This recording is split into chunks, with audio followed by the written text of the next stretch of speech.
Hi Charlie, welcome to Tea Talks. Hi Belinda, thank you very much. So what tea did you bring with you for our chat? Well, normally I drink Chinese tea, either Henpin, which is jasmine tea, or I particularly like the specialist teas. I like the black teas and the oolong cha. But at the moment I'm at my father's house, and so I don't have the facilities to make my Chinese tea, unfortunately. But anyway, cheers. Cheers. I shall miss it. Cheers. Okay, so you are all about fashion. So I wanted to know, how did it start for you? It actually started when I was a child at school. I think when I was about 11, 12 years old, and I did a foreign exchange with a Swiss family. So I went to Switzerland and lived with their family, and their daughter came to England and lived with my family. And whilst I was in Switzerland, my mum gave me some things to take to Switzerland for me to do in case, I was bored, which I was bored. And so one of the things she gave me was a game called Mix and Match, which is you have stencils. And so you have a stencil of a body and you have different colored paper, and you cut out the paper and stick it on the body. So you're making clothes. Okay, so it's like patterned papers. Anyhow, it was quite boring in Switzerland. So I spent most of my time making clothes with this colored paper, and then I left the colored paper and started designing my own clothes on the stencil. And then I very quickly just started doing my own illustrations, fashion illustrations. And so yes, and luckily, and I did hundreds. I was producing hundreds of designs. And then the Swiss family, the mother of the family that I was staying with, she had a sewing machine. And so she said she could sew. And so then she said, I'll teach you to sew. So that was the best, that was the best thing, because it was a whole summer. I was there for like 6 or 8 weeks. I can't remember now. So by the end of the summer, I had already decided, even at that age, that I was going to be a fashion designer. So then when I got back to England, when I came home after that and I carried on designing, my mum put me, she did some research and she put me in touch with a fashion designer, and who, well, actually it wasn't a fashion designer. She was a teacher at a fashion school. And she sort of like looked at some of my designs and said, you actually spend more time coloring in the patterns on your clothes than you do the actual shape of the clothes. So you should do textiles. Oh, it's such a lovely story. Yeah. So always, really, really I've never thought about doing anything else. So you have extensive fashion experience, both here in the UK, but also in Asia. Yes. What I was interested to know is, how are those two fashion worlds different, and how has that shaped you? Okay. The main reason I liked the Far East was because it's about manufacturing. It's about product development and manufacturing, not design. Okay. So you are the suppliers. You're working on the supply side of the fashion clothing rather than the design and buying side. And I was much more interested in the making of clothes and the making of the textiles and the making of the yarns, and getting to know the suppliers and how things were made. That was my and it was much more exciting and innovative and technical and engineered, and with all of the equipment and machinery and processes. So I enjoyed that a lot more than just designing. Okay. So that's the big difference between the East and the West. The West is the creative, the designers, And that's what is mostly known in the West, but the East is mainly the making and the technologies behind the making of the clothes. Okay. And so how did that shape your practice? I worked my way up through from various different perspectives of the fashion industry, but always on the supply side. And that really gives you a huge advantage because you can completely understand design. So I would get sketches from the designers in Europe, from the fashion designers, and I would be able to interpret those and actually make a workable, commercial, cost-effective garment according to their design, and according to their budget and to their brief, which I always love that kind of a challenge. So that's the main part of my background. And then that led me into innovation, product development. So then I worked as a consultant for various companies that wanted to innovate their products. They wanted to create completely cutting edge, new, innovative products. And this was more long-term development. This wasn't a seasonal development cycle. So we weren't talking about autumn, winter and spring, summer. We were talking about, maybe 2 years to 5 years ahead. Okay, wow. And so that's when I started working on projects like, for example, bamboo and the development of bamboo as a textile. So I was in charge of the group of people that pioneered how bamboo was going to be processed into a textile fiber and used in textiles. So that was, and I've done many. So very innovative.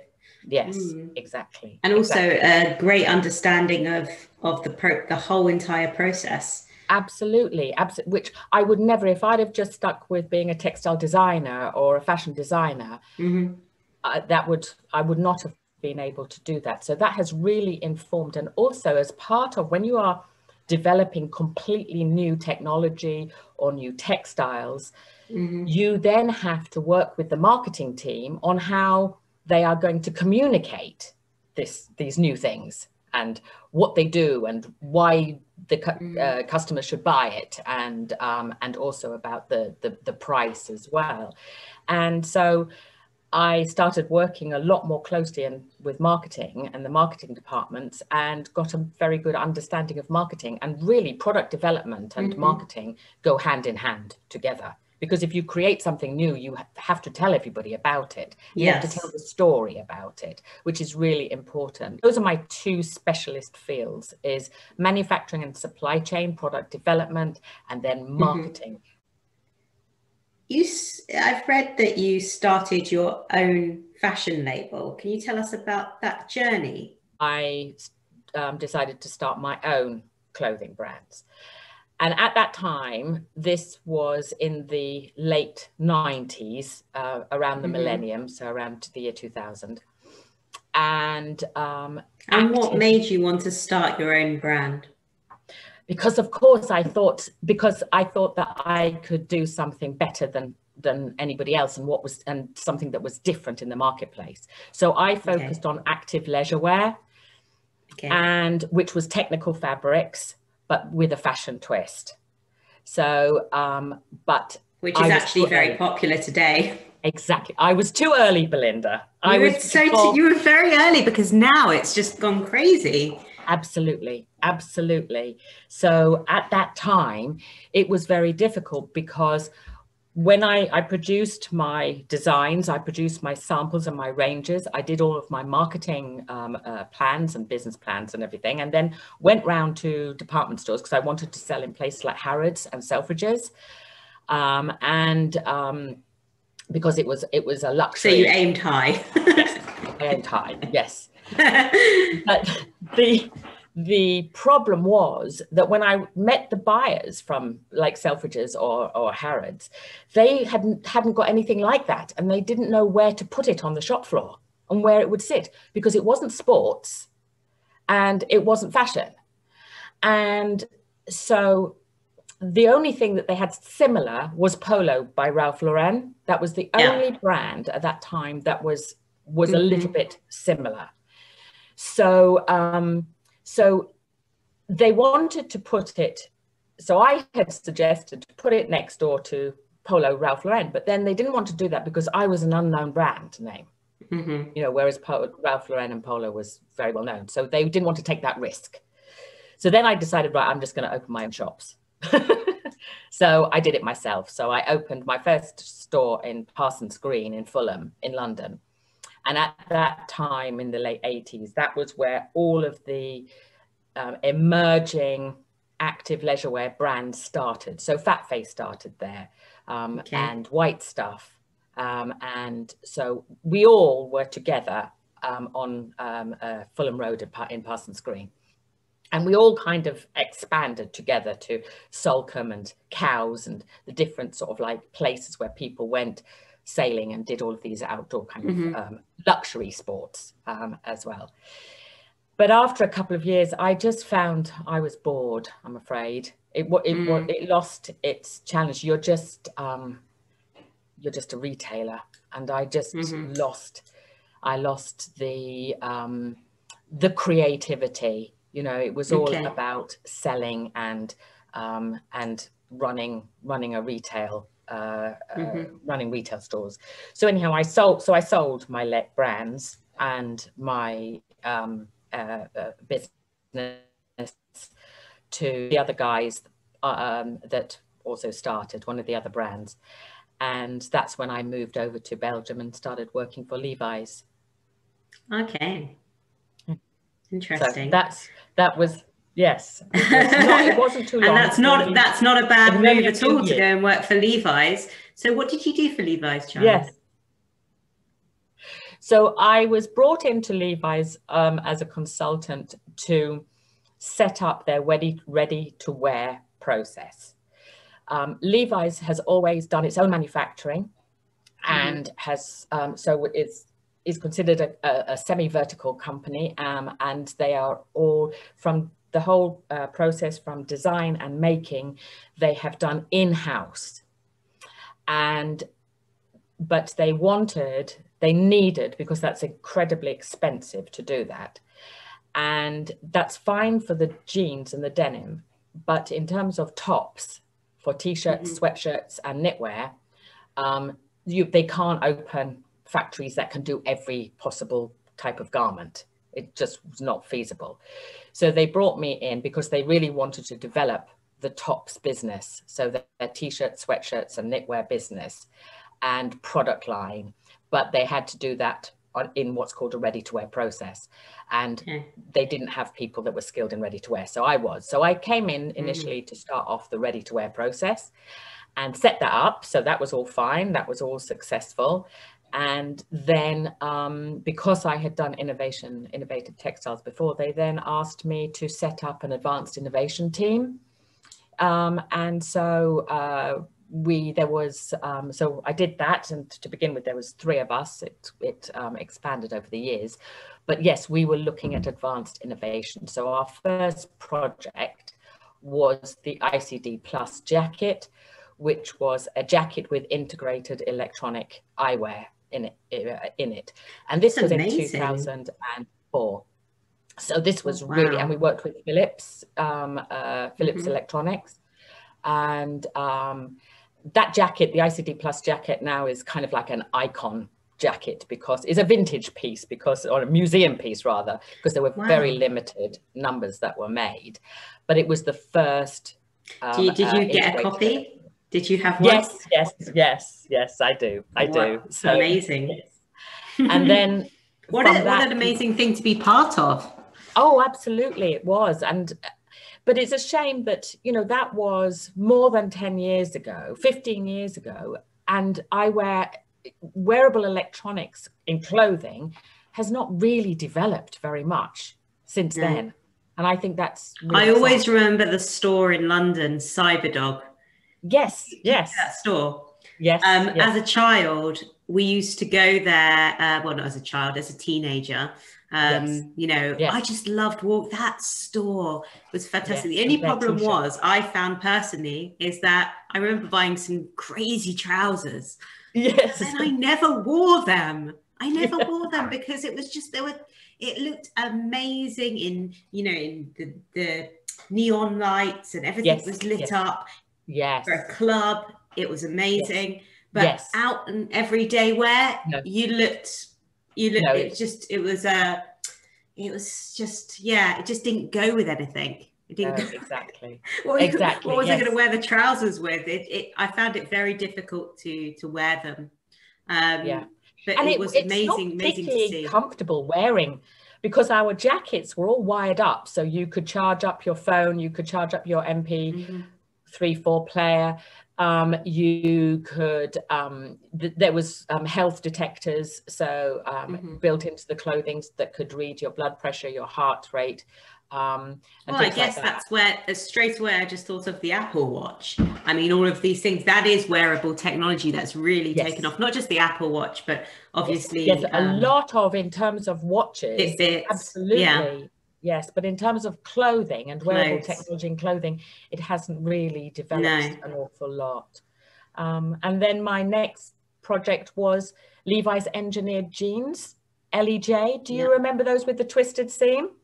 Yes, I do. Yes. I really remember those. I think I had a pair. I think everybody did. So so we created... I definitely had a pair, in fact. That's amazing. Yeah, so that was really interesting project, because what Levi's wanted to do is they wanted us to look back in time at the very first jeans, denim jeans, and the problems with them. And of course, we're talking about 170 years ago, okay? And at that time, the problem with most trousers that were made of cotton was that when they washed, they skewed. When you washed them, they skewed. Whether you washed them by hand or later on, when machines came out, the seams skewed and twisted. And this was a big issue because it made it sort of uncomfortable. So, but we thought that actually could become a design feature, and we could reinvent the jean with a purposeful twisted seam as a design feature. So I worked with a couple of the Levi's designers and we created this, and it was just an amazing success. But the biggest thing about that was telling the story, was the advert, the Odyssey advert. Everybody remembers. I remember. I vaguely remember the girl and the boy running, and they are running in their jeans, they're running, and then they break through the walls. Yes. And then they jump off the edge into space. I mean, that advert is an iconic, it's like the Levi's laundrette advert. And the Odyssey advert is also like an iconic marketing. So that was brilliant. I loved working with the You must be so proud of being a part of those very iconic products. Yes. What a thing to have been a part of. Yes. What do you need to make it? What do you need to be part of some of these incredible projects that you've been part of? Apart from the obvious. Well, the main thing is that you have to think in a creative way. You have to have an imagination, think out of the box. You have to be really interested in product, and you have to be able to get a grasp of the technology. So the machinery, the equipment, the chemistry, and the technology behind how something is made. And you constantly have to question, what else could I do? How else could I do this? How could I improve it? How can I look back and take something from the past and bring it in to the contemporary times and redesign it and reuse it and remake it? So you're constantly thinking, and it's constantly a forward process as well. It's always like moving forward and developing and innovating. And so, but you have to do everything so that it can be commercially viable. as well. So it's not going to become a craft, because craft doesn't pay. So what you are looking for is something, a product at the end of the day that you can mass produce and sell all over the world, and everybody will love it at the right price. And that's my world. You have to understand pricing and how things cost, and what the consumer wants. So what the customers want, whether it's a buyer or a brand, or whether it's the end user, what the customer wants and needs, how much they would be willing to pay for it, and how to make it. That's and then that's the realistic part of the industry and the practical part of the industry. Very much, Charlie. Thanks a lot. You're welcome, Belinda.